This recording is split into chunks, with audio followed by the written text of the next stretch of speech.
לא לפחד, השם אלוקיך הולך איתך. עם ישראל לא מפחד, השם אלוקינו השם אחד.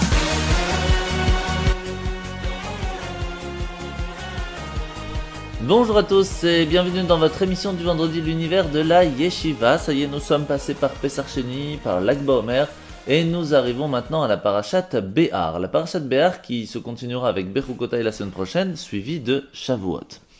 Alors Behar, nous apprenons que nous sommes arrivés au Mont Sinaï, nous avons appris beaucoup de choses, comme par exemple la loi de la Shemitah, que pendant 6 jours on peut travailler le 7e jour. Non, on a la même chose pour les années, pendant 6 ans nous pourrons travailler la terre, la 7e devra se reposer. Il y a une chose assez intéressante que nous allons voir aujourd'hui avec le Rav Raphaël Halimi, c'est l'humilité que va avoir Moshe. Moïse va être l'homme le plus humble, et on va apprendre cela par plusieurs détails très intéressants que nous allons écouter tout de suite avec le Rav Raphaël Halimi.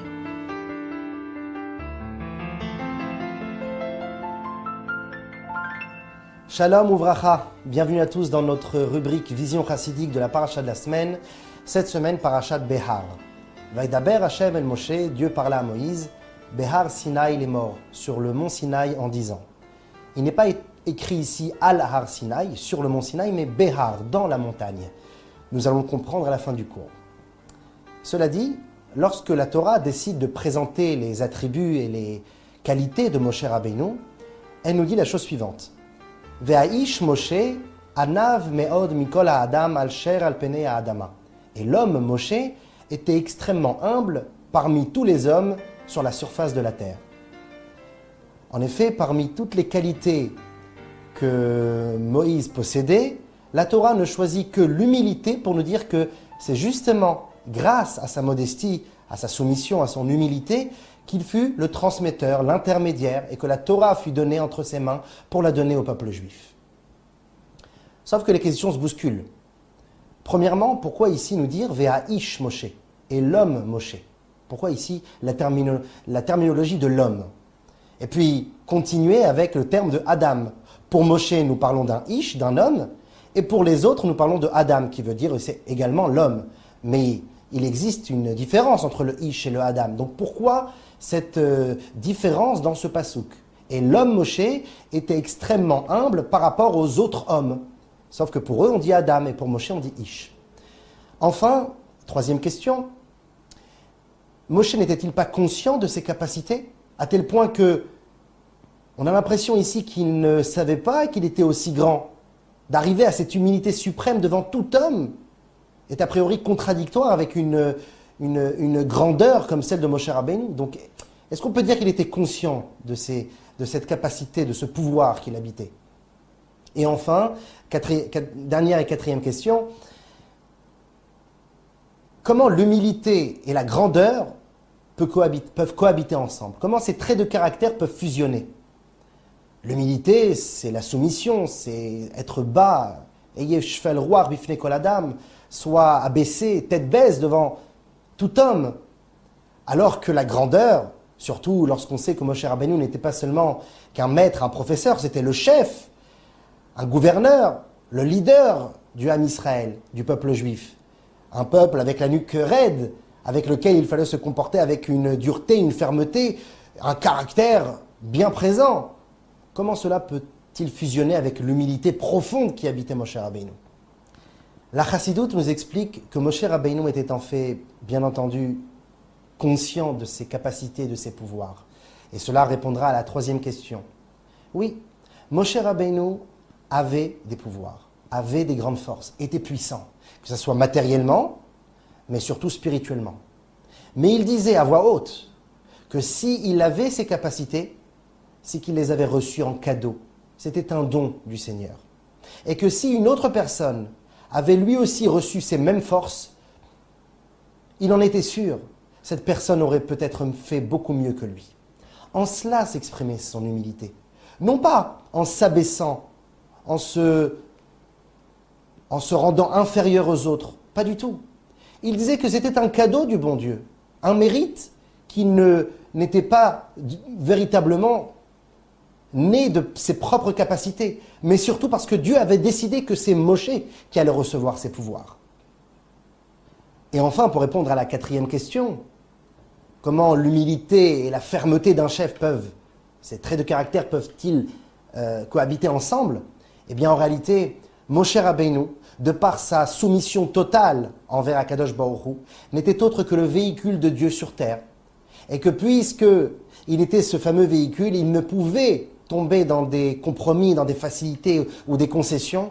Donc il marchait avec une vocation, une conviction très forte, très profonde, qui lui permettait justement d'exprimer ce côté dur, ferme du chef, mais en étant intérieurement profondément humble et plein de modestie. Pour répondre à la question de Ish Moshe, maintenant nous le comprenons.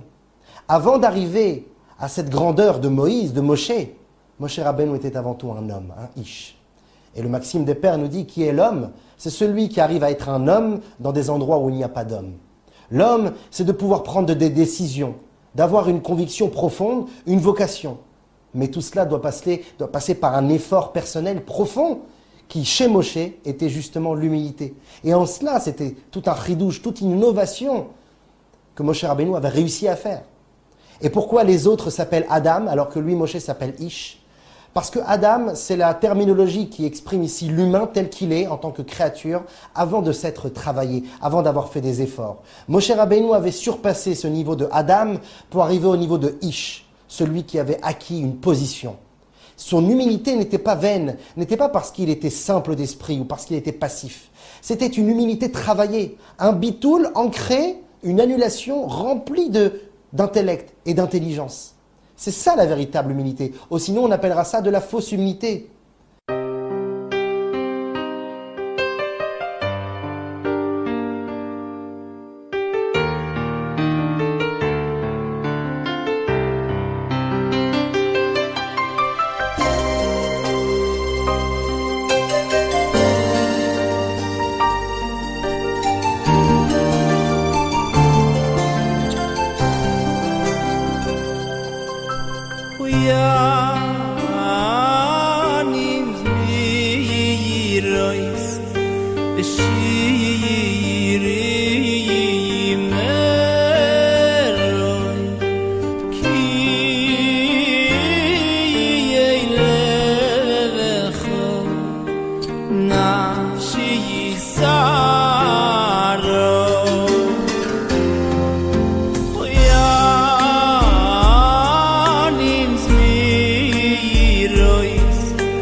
So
Retrouvez-nous sur radiojudaïka.be.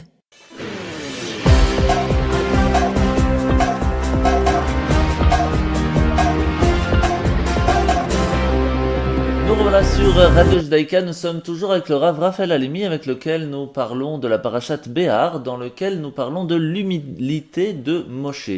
Et le Rav vient de nous expliquer cette différence qu'il y a lorsque nous parlons de Moshe Rabbeinu, Moïse, qui connaissait véritablement son caractère, c'est plus et c'est moins, mais avec sa grande grandeur, il continuait de rester dans l'humilité. Ça, c'est la vraie humilité, c'est ce qu'il continue de nous expliquer tout de suite. Tous les matins dans la tefila, avant de commencer Odou, nous disons cette partie dans les korbanot, dans les kétoret, les encens. Leolam ya'adam yireh shamayim beseter. Un homme doit constamment craindre Dieu, mais en cachette. C'est-à-dire qu'il ne doit pas le montrer à tous et les crier sur les toits. Ou modé à la émet, mais il doit aussi reconnaître la vérité. Il ne doit pas avoir de fausse modestie. Vedover emet bilvavo, mais cette vérité, il doit la dire en son cœur, en son fort intérieur. Cette grandeur, il doit la garder pour lui. Il doit l'exprimer au compte-gouttes. Et c'est ça la véritable humilité. Veyeshkem vayomar, et par contre, ce qu'il doit dire en se levant à voix haute, c'est quoi? Ribon kol haolamim. Tout ce que j'arrive à faire, toutes mes capacités ne sont que des dons d'Akadosh Baruch Hu. Ici s'exprime l'humilité que l'homme doit atteindre et que Moshe Rabbeinu nous a appris. Cette fusion entre l'humilité et la grandeur doit être un des points qui dépendra justement, qui fera dépendre de notre attachement envers Dieu. Comme le Zohar nous dit, nous avons tous une étincelle de Moïse en nous. Et le juif doit se travailler comme Moshe, et avec une humilité profonde, mais aussi avec une grandeur, une conviction de fermeté d'un autre côté, bien sûr dans la Gdusha, dans la sainteté. Et cela est exprimé justement à travers le nom de la paracha. Behar Sinaï, sur le mont Sinaï. Le Midrash Tehillim nous raconte que lorsque Dieu allait choisir la montagne sur laquelle le don de la Torah aura lieu, eh bien de nombreuses montagnes pleines de végétation, de grandeur, de hauteur se sont présentées en disant que l'une était plus belle que l'autre. Mais en fin de compte, Akadosh Baruch Hu choisit de donner la Torah sur le mont Sinaï, qui était la plus petite montagne, pour signifier ici que l'humilité, la modestie, était un fait véritablement essentiel, élémentaire pour recevoir la Torah. De pouvoir s'ouvrir avec plein de soumission à Dieu pour s'imprégner et intérioriser la Torah. Cela dit, la question peut se poser.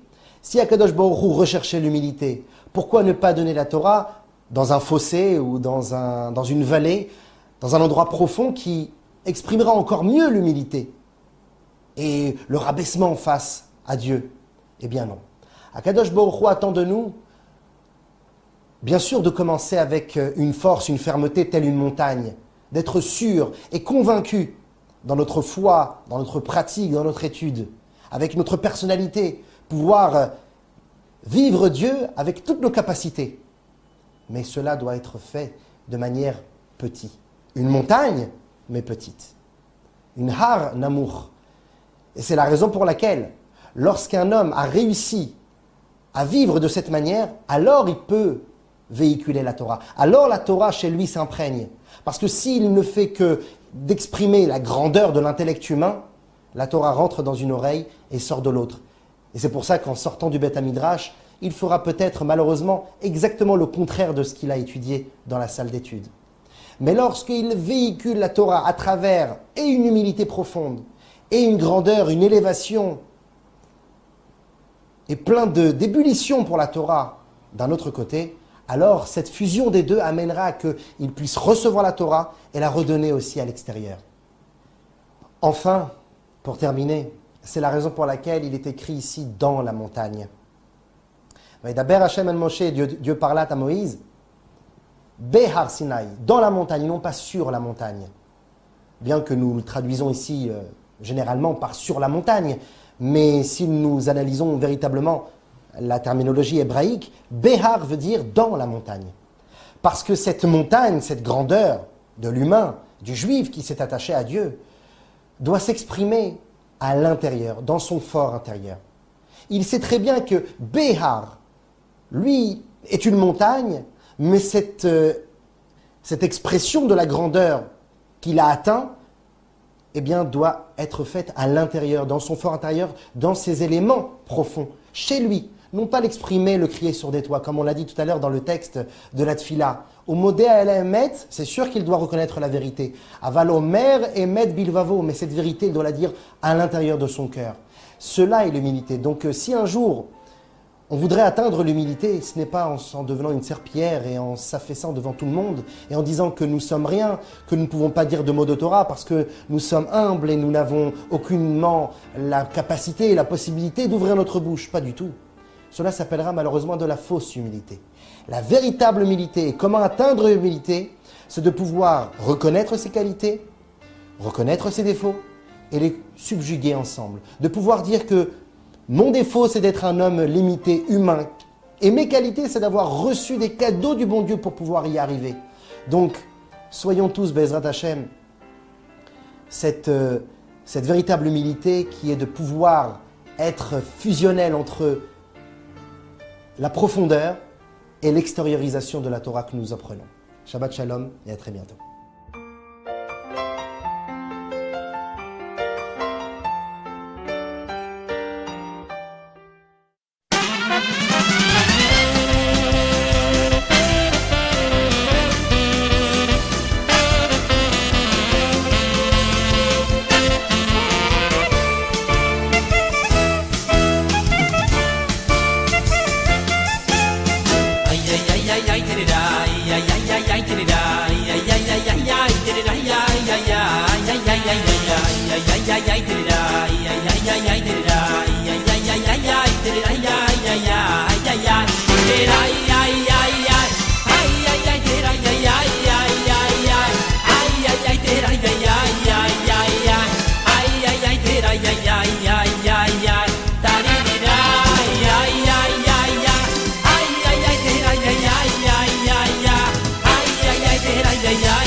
Bonjour à tous. Nous allons aujourd'hui étudier une Mishnah du 3e chapitre de Pirkei Avot. Rabbi Hanina ben Teradion Omer, Shnayim sheyoshvim ve'en benim divrei Torah, areze moshav letzim. Si deux personnes sont assises, mais n'échangent pas entre eux des paroles de Torah, alors c'est une assemblée de moqueurs. Shneemar uv moshav letzim lo yashav. Comme il est dit, dans l'assemblée des moqueurs, Dieu ne s'installe pas. De quoi s'agit-il dans cette Mishnah? Il s'agit de deux juifs qui sont en train d'étudier la Torah. Comment est-ce que deux juifs qui étudient la Torah peuvent constituer une assemblée de moqueurs? Il y a dans cette Mishnah un enseignement formidable. On vient nous enseigner que si deux juifs sont assis et considèrent qu'ils n'ont rien à se dire, qu'ils n'ont rien à échanger, qu'ils peuvent très bien étudier par eux-mêmes, seuls, vient la Torah nous dire, deux juifs qui sont assis ensemble n'ont rien à se donner. Ils ne sont là que pour prendre. Ils ne sont pas capables de rayonner l'un sur l'autre. Vient Rabbi Hanina ben Teradion trancher que c'est une assemblée de moqueurs. Il y a ici un enseignement dans Ahavat Israël, dans l'amour du prochain, qui demande qu'on y médite avec le plus grand sérieux. Un peu plus loin, Rabbi Shimon Bar Yochai, Rabbi Shimon Omer, Shlosha she'achlu al shulchan echad velo amru alav divrei Torah. Trois personnes qui mangent sur une même table et qui ne disent pas de Torah. Keilu achlu mizifrei metim. C'est comme s'ils avaient mangé des sacrifices destinés à l'idolâtrie. Shneemar kol shulchanot malu kitsoa bli makom. Comme le verset dit, car toutes ces tables sont remplies de vomissures, d'excréments, sans que la présence de Dieu soit présente. Rabbi Shimon Bar Yochai, vous le savez sans doute, est un tzaddik qui a vécu pendant 13 ans, seul avec son fils dans une grotte, pour échapper aux Romains qui voulaient le condamner à mort. Rabbi Shimon Bar Yochai aurait tellement voulu pendant cette période être réunis à trois pour manger ensemble, pour dire le zimoun. Cela lui a tellement manqué que dès qu'il est sorti de la grotte, eh bien, il a souhaité que Shlosha she'achlu al shulchan echad, que trois juifs qui soient assis puissent dire des paroles de Torah. En hébreu, on n'a pas besoin de dire shulchan echad. On peut dire shulchan, shlosha she'achlu al shulchan. Pourquoi est-ce que Rabbi Shimon rajoute le mot echad? C'est pour nous dire que même une table peut révéler l'unité de Dieu. L'objectif d'un juif dans ce monde, c'est de faire en sorte que la spiritualité pénètre la matière. Le meilleur moment pour cela, c'est au moment d'un repas, où nous sommes au contact avec des aliments physiques, où nous utilisons notre corps. C'est à ce moment-là précisément que nous avons la possibilité d'unifier le spirituel avec le matériel. Il y a un commentaire qui considère qu'ici il y avait 4 personnes. Parce qu'il est écrit Shlosha she'achlu al shulchan echad. 3 qui ont mangé sur la table de 1, c'est-à-dire d'un 4e. Chaque juif possède en lui une âme, une partie de Dieu. Cette partie de Dieu, elle est comparée au Aleph. C'est la lettre Aleph qui veut dire 1, qui symbolise l'unité.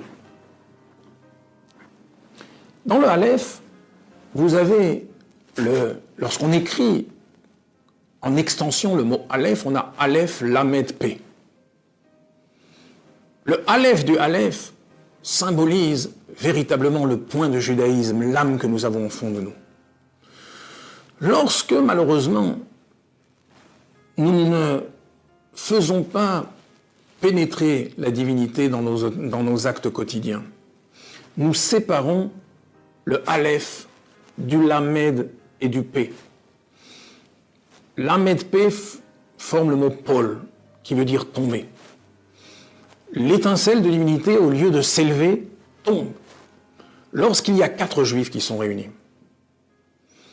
et qui n'ont pas su prononcer de mots de Torah, qui ont écarté le Aleph, il reste 4 fois Paul. Paul, ça fait, la valeur numérique est de 110.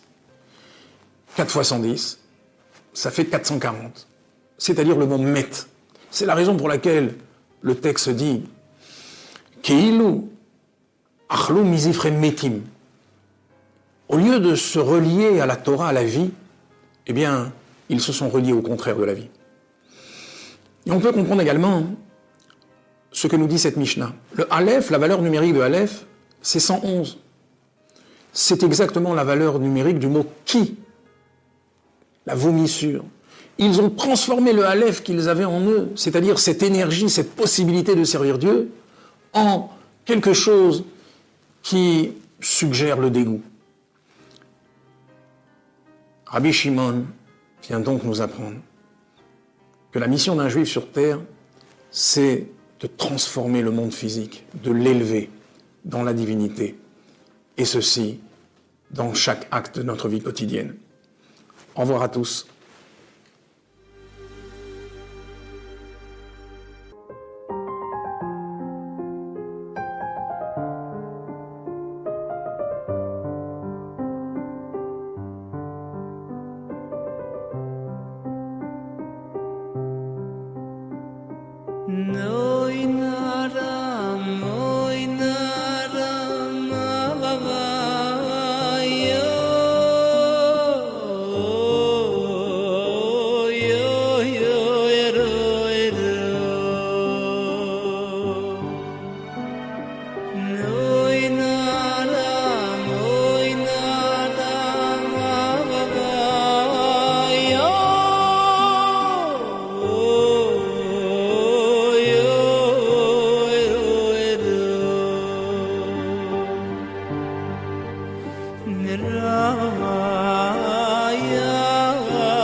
90.2 FM.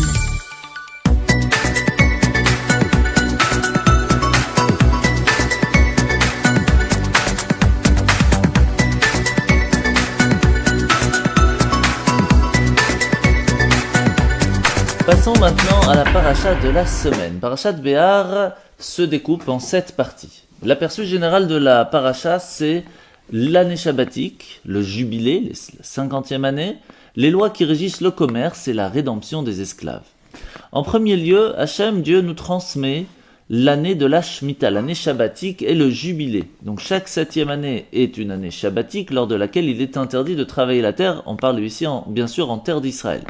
Après cette série de 7 ans, une année de jubilé est proclamée, l'année du Yovel, et c'est proclamé grâce à une sonnerie de chauffard, de cornes de bélier, le jour de Yom Kippour. Pendant les années de Yovel, de jubilé, toutes les lois de l'année shabbatique s'appliquent et tous les esclaves sont libérés, même s'ils ne veulent pas, et toutes les terres retournent à leurs propriétaires d'origine. En deuxième partie, il nous est commandé de mener nos affaires avec éthique, dans la mesure où tous les terrains seront restitués à leurs propriétaires d'origine au cours de l'année du jubilé. Le nombre d'années restant jusqu'à la prochaine année doit être pris en compte chaque fois qu'une vente immobilière est effectuée. Le prix doit être, bien sûr, fixé en conséquence. La fin de cette section nous enjoint de ne pas harceler verbalement ou d'induire délibérément en erreur notre prochain. La troisième partie, c'est la section qui aborde la préoccupation évidente.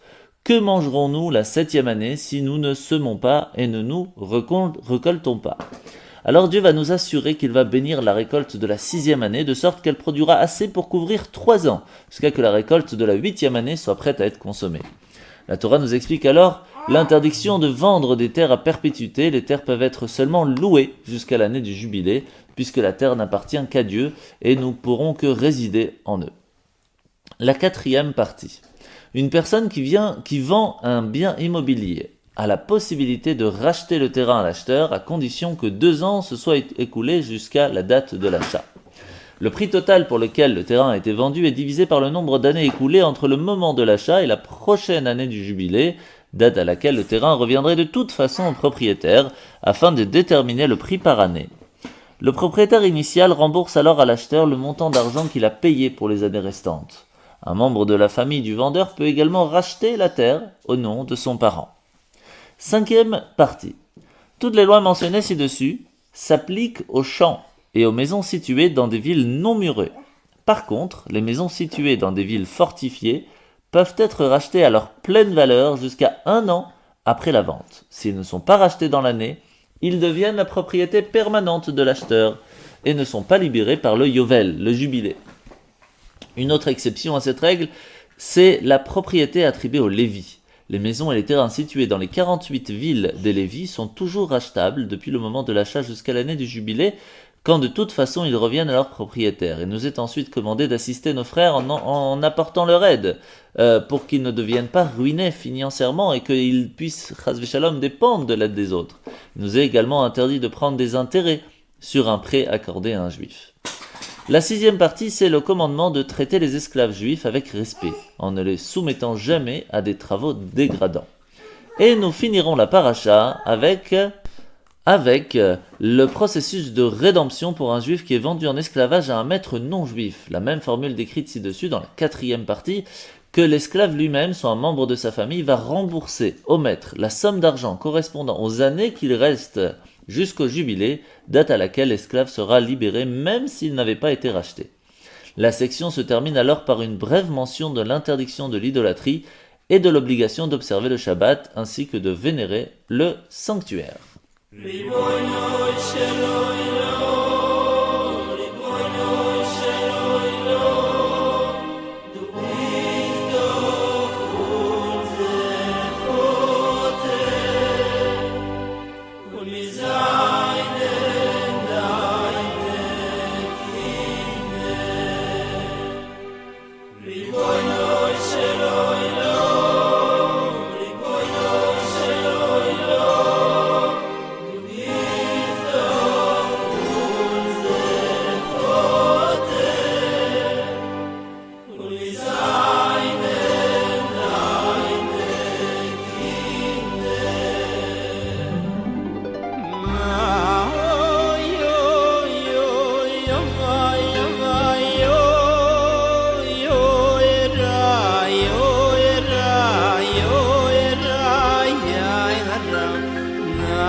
שלא ilo, mi boino שלא ilo, du bist doch unsere Vater, und wir seien deine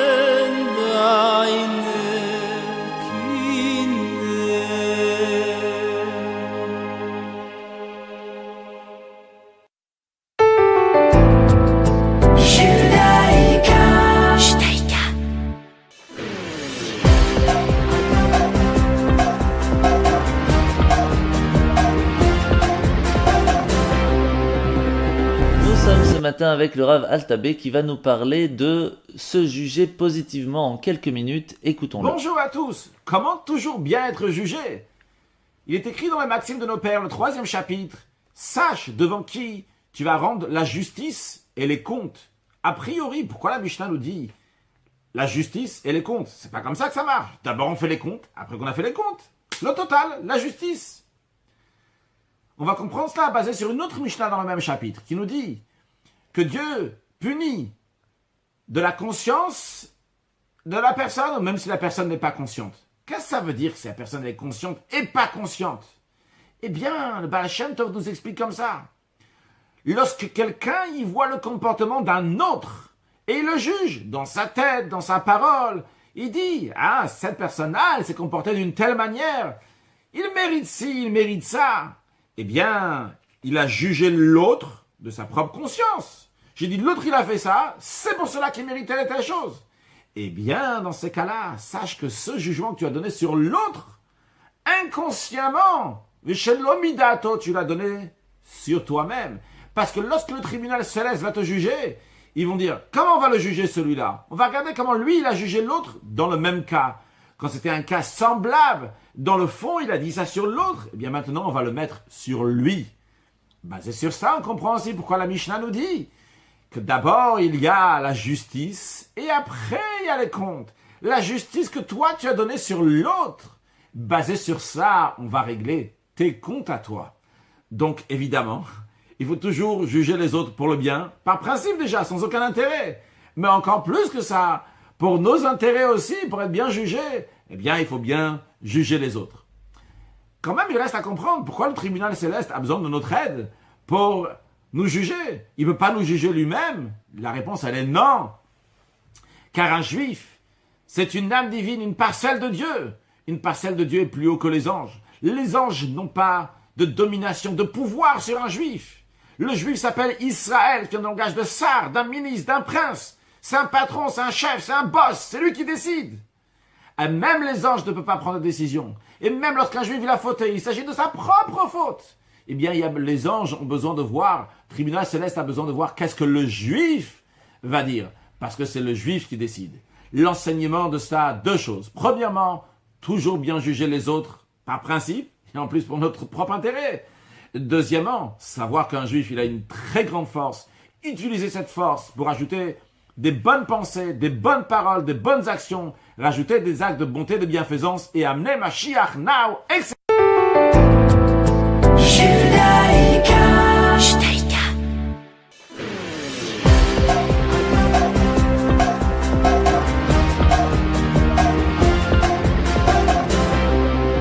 Et bien voilà, c'est ainsi que finit notre émission ce matin. Je vous rappelle que nous nous approchons maintenant de la fête de Shavuot. Il faut commencer à préparer les glaces, préparer le don de la Torah. Et donc c'est pour cela que je vous invite d'ores et déjà à vous préparer pour cette belle fête de Shavuot qui se prépare, puisque ce sera Bezrat Hashem le dimanche 9 juin.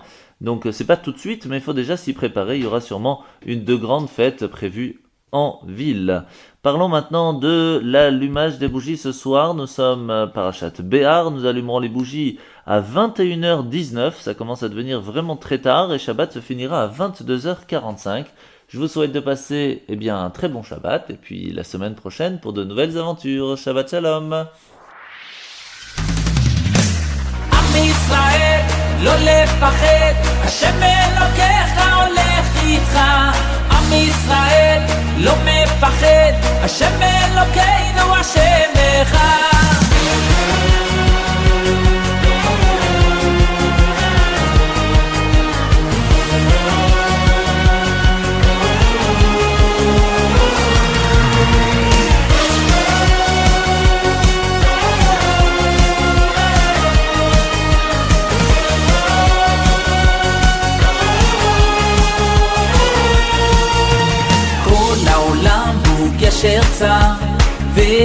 העיקר לא לפחד כלל, ומלמעלה הוא שומר, צר ואויב לא יתקרב, אח לאח ויד ביד, ישראל זה עם אחד, ומלמעלה הוא עוזר, שומר שומר ישראל.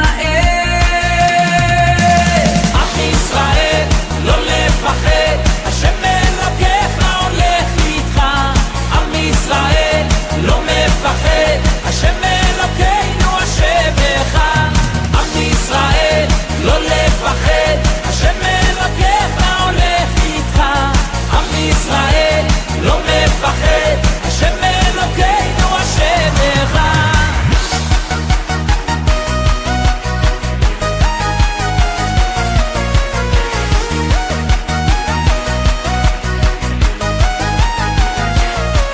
כל העולם הוא גשר צר, והעיקר לא לפחד כלל, ומלמעלה הוא שומר, צר ואויב לא יתקרב, אח לאח ויד ביד, ישראל זה עם אחד, ומלמעלה הוא עוזר, שומר שומר ישראל.